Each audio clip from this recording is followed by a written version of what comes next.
All right, welcome to another machine tour that we're doing today. So behind me here, this is our Makor Q-ONE machine. So this is our automated paint sprayer, and we're going to get a little in depth today on how it works. We'll have another video coming out in the next few days that'll show us running it. But I want to go over the machine a little bit, how it works, and then what we're going to do in the future to make it even better and quicker. So when you run this machine, all the parts go in this side. You organize them. You want them about like a fist width apart, and then it'll get the edges. As you come inside the machine itself, you'll see that there's multiple heads on the machine. So there's 4 heads. They're all placed at different angles so that as they spray, they'll get the edges.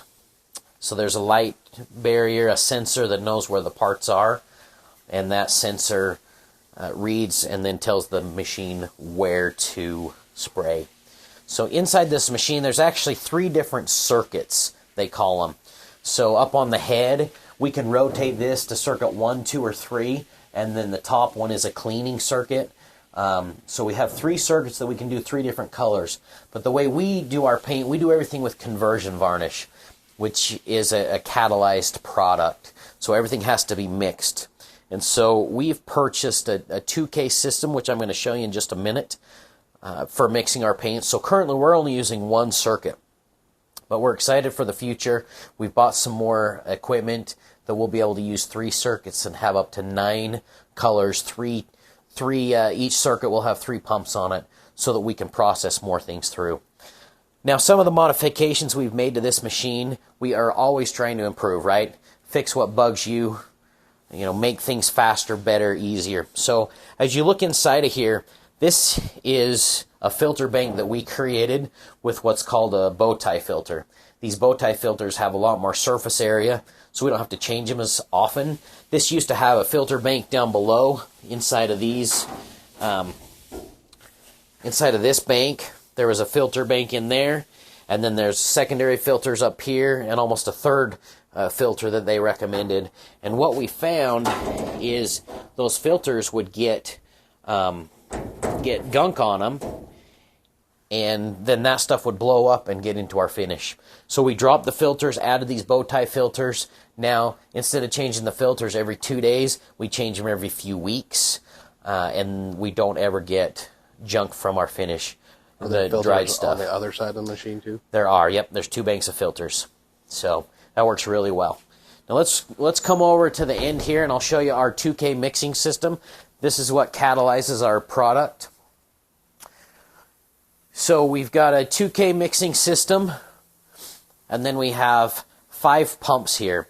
So this first pump, this is a catalyst pump. Catalyst goes in here. Then we have 3 pumps, 1 with clear, 1 with primer, and 1 we use for paints. And then the end pump, that is a solvent pump for cleaning. So everything's pretty automated. On the touchscreen, it's not on right now, but on the touchscreen you go in, tell it what you want to do. You can set up different recipes. So if you need to catalyze your product to different formulas, all of our stuff that we use is a 10-to-1, so we have it set up so that it'll mix it right. Everything gets mixed. It gets mixed right the first time, every time. If there's any kind of error, this has some very, very sensitive flow meters on it. And so if something's not working right, it'll error out and it won't let you spray. And so then you'll never have a failure on your finish. So that's super nice. But what's going to happen in the future, you're going to have 3 of these machines. We're going to do Kremlin this time. So we'll have 3 Kremlin 2K mixers, as well as 3 pumps on each of those mixers with a solvent and a catalyst with those. So that'll allow us to we can spray clear, flip to the circuit, clean it in about 15 seconds, and be spraying white immediately. So it's going to be awesome. So stay tuned for that in the future. We're probably 3 months away or so, maybe 4 months from having that installed.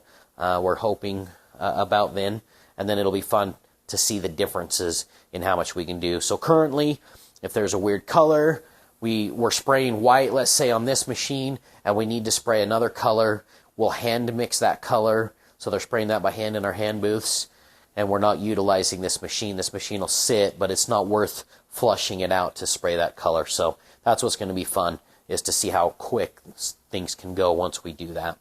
So, and then this system that we have now, this 2K system, we're actually taking down to our hand booths. So our hand booths will actually have 3 colors in them so that they all get mixed right every time, and we're not having to mix colors by hand. So that'll speed that process up as well. So anyway, stay tuned. In a couple of days, we'll show a video of us running some parts through the Makor.